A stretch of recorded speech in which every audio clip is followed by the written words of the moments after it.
ओम शांति। 29 मई 2024 की साकार मुरली है। बाबा कहते, मीठे बच्चे, याद से याद मिलती है। जो बच्चे प्यार से बाप को याद करते हैं उनकी कशिश बाप को भी होती है। प्रश्न, तुम्हारे परिपक्व अवस्था की निशानी क्या है? उस अवस्था को पाने का पुरुषार्थ सुनाओ। उत्तर, जब तुम बच्चों की परिपक्व अवस्था होगी तो सब कर्मेंद्रियां शीतल हो जाएगी। कर्मेंद्रियों से कोई उल्टा कर्म नहीं होगा। अवस्था अचल अडोल बन जाएगी। इस समय की अडोल अवस्था से 21 जन्म के लिए कर्मेंद्रियां वश हो जाएगी। इस अवस्था को पाने के लिए अपनी जांच रखो। नोट करने से सावधान रहेंगे। योग बल से ही कर्मेंद्रियों को वश करना है। योग ही तुम्हारी अवस्था को परिपक्व बनाएगा। ओम शांति। यह है याद की यात्रा। सभी बच्चे इस यात्रा पर रहते हैं। सिर्फ तुम यहाँ नजदीक में हो। जो जहां भी है बाप को याद करते हैं तो वो ऑटोमेटिकली नजदीक आ जाते हैं। जैसे चंद्रमा के आगे कोई सितारे बहुत नजदीक होते हैं, कोई बहुत चमकते हैं, कोई नजदीक कोई दूर भी होते हैं। देखने में आता है यह स्टार बहुत चमकता है, ये बहुत नजदीक है, ये तो चमकता ही नहीं है। तुम्हारा भी गायन है। तुम हो ज्ञान और योग के सितारे। ज्ञान सूर्य मिला है बच्चों को। बाप बच्चों को ही याद करते हैं। जो सर्विसेबल बच्चे हैं, बाप है सर्वशक्तिमान, उस बाप को ही याद करते हैं तो याद से याद मिलती है। जहां जहां ऐसे ऐसे सर्विसेबल बच्चे हैं तो ज्ञान सूर्य बाप भी उन्हों को याद करते हैं, बच्चे भी याद करते हैं। जो बच्चे याद नहीं करते उनको बाप भी याद नहीं करते, उनको बाप की याद भी नहीं पहुंचती है। याद से याद जरूर मिलती है। बच्चों को भी याद करना है। बच्चे पूछते हैं, बाबा आप हमको याद करते हैं? बाप कहते हैं, क्यों नहीं। इस रीति बाप क्यों नहीं याद करते? जो जास्ती पवित्र है और बाप से बहुत प्यार है तो कशिश भी ऐसे करते हैं। हर एक अपने से पूछे कि हम कहाँ तक बाबा को याद करते हैं। एक की याद में रहने से फिर ये पुरानी दुनिया भूल जाती है। बाप को ही याद करते करते जाकर मिलते हैं। अब मिलने का समय आया हुआ है। ड्रामा का राज भी बाप ने समझाया है। बाप आते हैं, आकर बच्चों को अपना रूहानी बच्चा बनाते हैं। पतित से पावन कैसे बनो सो सिखाते हैं। बाप तो एक ही है, उनको ही सब याद करते हैं, परंतु याद सबको नंबरवार अपने अपने पुरुषार्थ अनुसार मिलती है। जितना बहुत याद करेंगे वह जैसे कि सामने खड़े हैं। कर्मातीत अवस्था भी ऐसी होनी है। जितना याद करेंगे कर्मेंद्रियां चंचल नहीं होगी। कर्मेंद्रियां चंचल बहुत होती है ना, इसको ही माया कहा जाता है। कर्मेंद्रियों से कुछ भी खराब कर्म न हो। यहाँ योग बल से कर्मेंद्रियों को वश करना है। वो लोग तो दवाइयों से वश करते हैं। बच्चे कहते हैं, बाबा ये क्यों नहीं वश होती है? बाप कहते हैं, तुम जितना याद करेंगे उतना कर्मेंद्रियां वश हो जाएगी। इसको कहा जाता है कर्मातीत अवस्था। ये सिर्फ याद की यात्रा से ही होता है। इसलिए भारत का प्राचीन राजयोग गाया हुआ है। सो तो भगवान ही सिखलाएंगे। भगवान सिखलाते हैं अपने बच्चों को। तुम्हें इन विकारी कर्मेंद्रियों पर योग बल से जीत पाने का पुरुषार्थ करना है। संपूर्ण पिछाड़ी में होंगे। जब परिपक्व अवस्था होगी फिर कोई भी कर्मेंद्रियां चंचलता नहीं करेंगी। अभी चंचलता बंद होने से फिर 21 जन्म के लिए कोई भी कर्मेंद्रिय धोखा नहीं देगी। 21 जन्म के लिए कर्मेंद्रियां वश हो जाती है।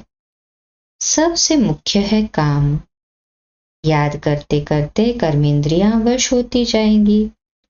अभी कर्मेंद्रियों को वश करने से आधा कल्प के लिए इनाम मिलता है। वश नहीं कर सकते हैं तो फिर पाप रह जाते हैं ना। तुम्हारे पाप योग बल से कटते जाएंगे। तुम पवित्र होते जाते हो। यह है नंबर 1 सब्जेक्ट। बुलाते भी है पतित से पावन होने लिए, तो बाप ही आकर पावन बनाते हैं। बाप ही नॉलेजफुल है। बाप कहते हैं अपने को आत्मा समझो, बाप को याद करो। ये भी नॉलेज है। एक है योग की नॉलेज, दूसरा है 84 जन्म के चक्र की नॉलेज। 2 नॉलेज है। फिर उसमें दैवी गुण ऑटोमेटिकली मर्ज है। बच्चे जानते हैं हम मनुष्य से देवता बनते हैं तो दैवी गुण भी जरूर धारण करने हैं। अपनी जांच करनी है। नोट करने से अपने ऊपर सावधान रहेंगे। अपनी जांच रखेंगे तो कोई भूल नहीं होगी। बाप खुद कहते हैं माम एकम याद करो। तुमने ही मुझे बुलाया है क्योंकि तुम जानते हो बाबा पतित पावन है। वह जब आते हैं तभी यह डायरेक्शन देते हैं।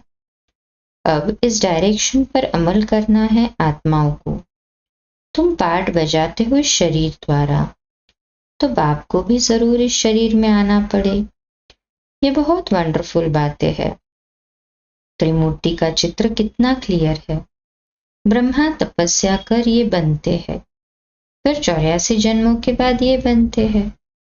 ये भी बुद्धि में याद रहे कि हम ब्राह्मण सो देवता थे, फिर 84 का चक्र लगाया, अब फिर देवता बनने के लिए आए हैं। जब देवताओं की डिनाइस्टी पूरी हो जाती है तो भक्ति मार्ग में भी बहुत प्रेम से उनको याद करते हैं। अब वह बाप तुमको यह पद पाने लिए युक्ति बताते हैं। याद भी बहुत सहज है। सिर्फ सोने का बर्तन चाहिए। जितना पुरुषार्थ करेंगे उतनी पॉइंट्स इमर्ज होंगी। ज्ञान भी अच्छा सुनाते रहेंगे। समझेंगे जैसे कि बाबा हमारे में प्रवेश कर मुरली चला रहे हैं। बाबा भी बहुत मदद करते हैं, औरों का भी कल्याण करना है। वह भी ड्रामा में नोंद है। 1 सेकंड न मिले दूसरे से, टाइम पास होता जाता है। इतने वर्ष इतने मास कैसे पास होते हैं? शुरू से लेकर टाइम पास होता आया है। यह सेकंड फिर 5000 वर्ष बाद रिपीट करेंगे। ये भी अच्छी रीति समझना है और बाप को याद करना है, जिससे विकर्म विनाश हो। और कोई उपाय नहीं। इतना समय जो कुछ करते आए हो वह सब भी भक्ति है। कहते भी है भक्ति का फल भगवान देंगे।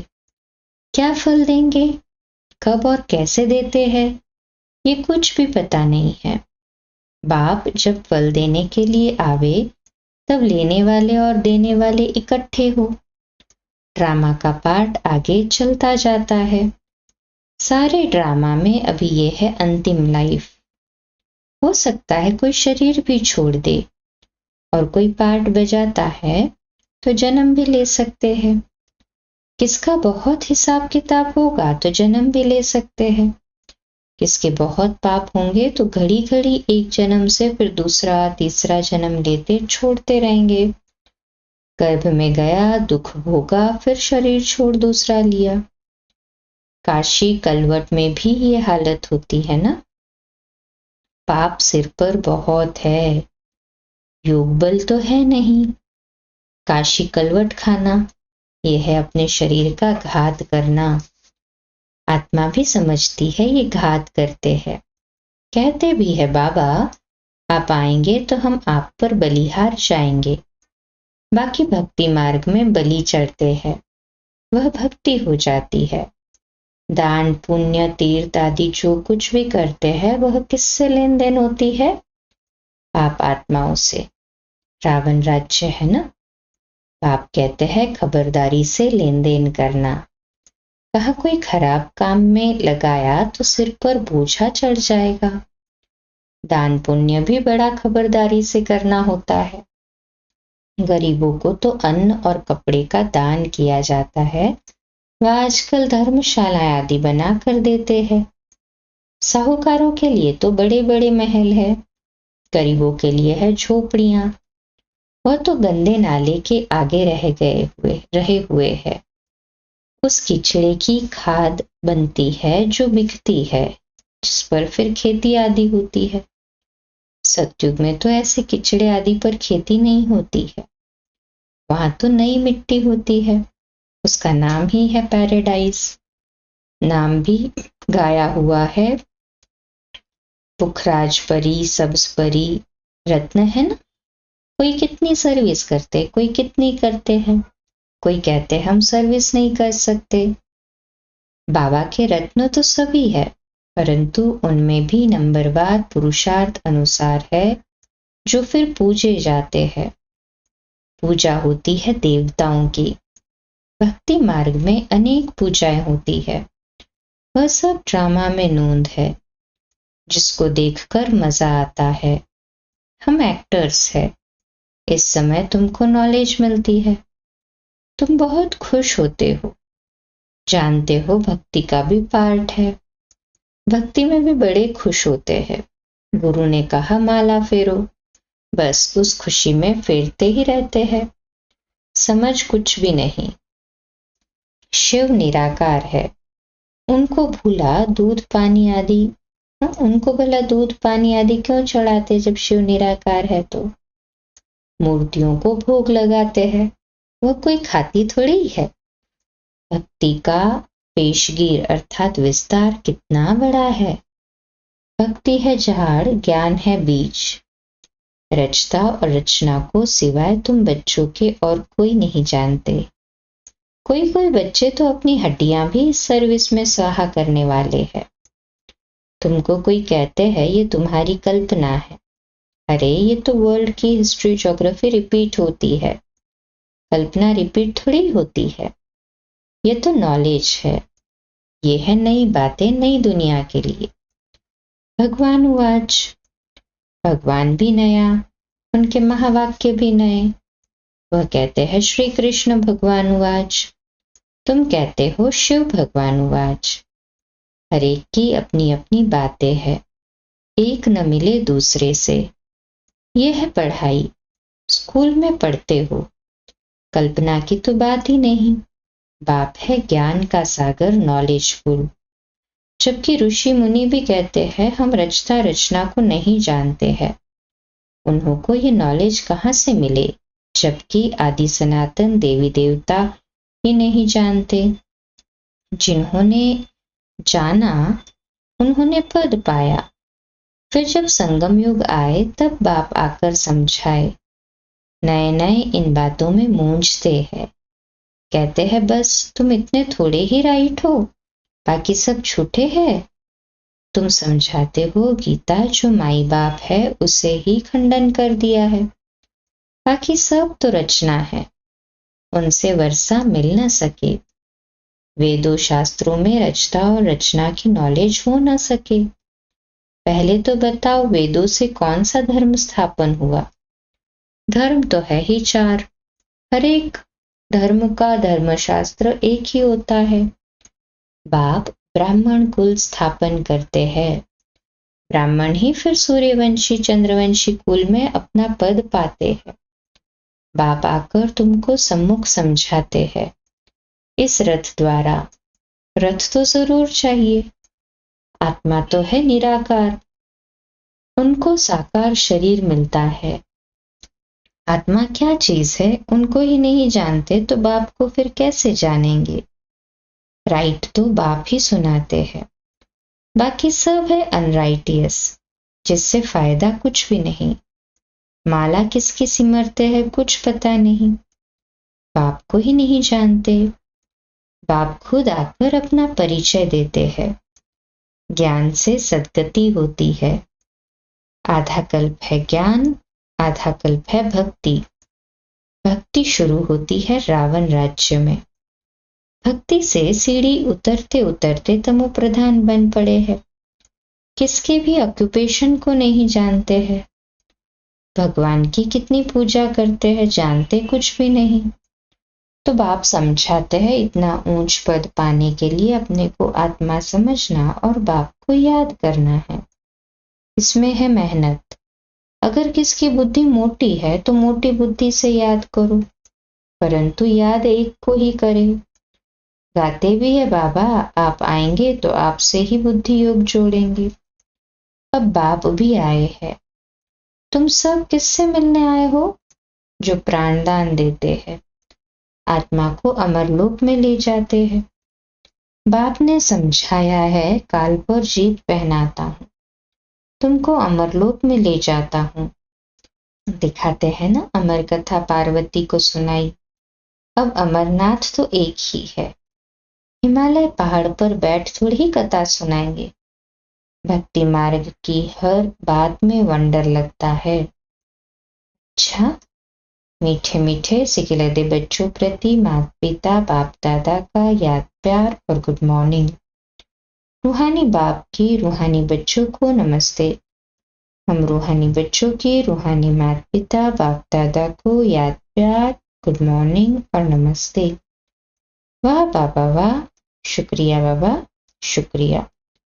धारणा के लिए मुख्य सार है, पहली पॉइंट, योग बल से कर्मेंद्रिय जीत बन संपूर्ण पवित्र बनना है। इस अवस्था को पाने के लिए अपनी जांच करते रहना है। दूसरा, सदा बुद्धि में याद रखना है कि हम ही ब्राह्मण सो देवता थे, अब फिर देवता बनने के लिए आए हैं। इसलिए बहुत खबरदारी से पाप और पुण्य को समझकर लेन देन करनी है। आज का मीठा वरदान, सर्व सत्ताओं को सहयोगी बनाए प्रत्यक्षता का पर्दा खोलने वाले सच्चे सेवाधारी भव। तो आज का सोमान, मैं सच्ची सेवाधारी आत्मा हूं। मैं सच्ची सेवाधारी आत्मा हूं। विश्लेषण, प्रत्यक्षता का पर्दा तब खुलेगा जब सत्ता वाले मिलकर कहेंगे, सब सत्ता वाले मिलकर कहेंगे कि श्रेष्ठ सत्ता ईश्वरीय सत्ता आध्यात्मिक सत्ता है, तो यही एक परमात्मा सत्ता है। सभी एक स्टेज पर इकट्ठे हो ऐसा स्नेह मिलन करे। इसके लिए सबको स्नेह के सूत्र में बांध समीप लाओ, सहयोगी बनाओ। ये स्नेह ही चुंबक बनेगा जो सब एक साथ संगठन रूप में बाप की स्टेज पर पहुंचेंगे। तो अब अंतिम प्रत्यक्षता के हीरो पार्ट में निमित्त बनने की सेवा करो, तब कहेंगे सच्चे सेवाधारी। स्लोगन, सेवा द्वारा सर्व की दुआएं प्राप्त करना, ये आगे बढ़ने की लिफ्ट है।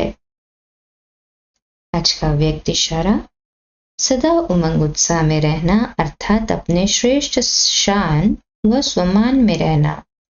सदा इसी शान में रहो कि हम सदा खुश रहने वाले और दूसरों को खुशी बांटने वाले दाता के बच्चे, सदा देने वाले, लेने वाले नहीं। अच्छा, कम बोलो, धीरे बोलो, मीठा बोलो, सत्य बोलो, सोच समझकर बोलो।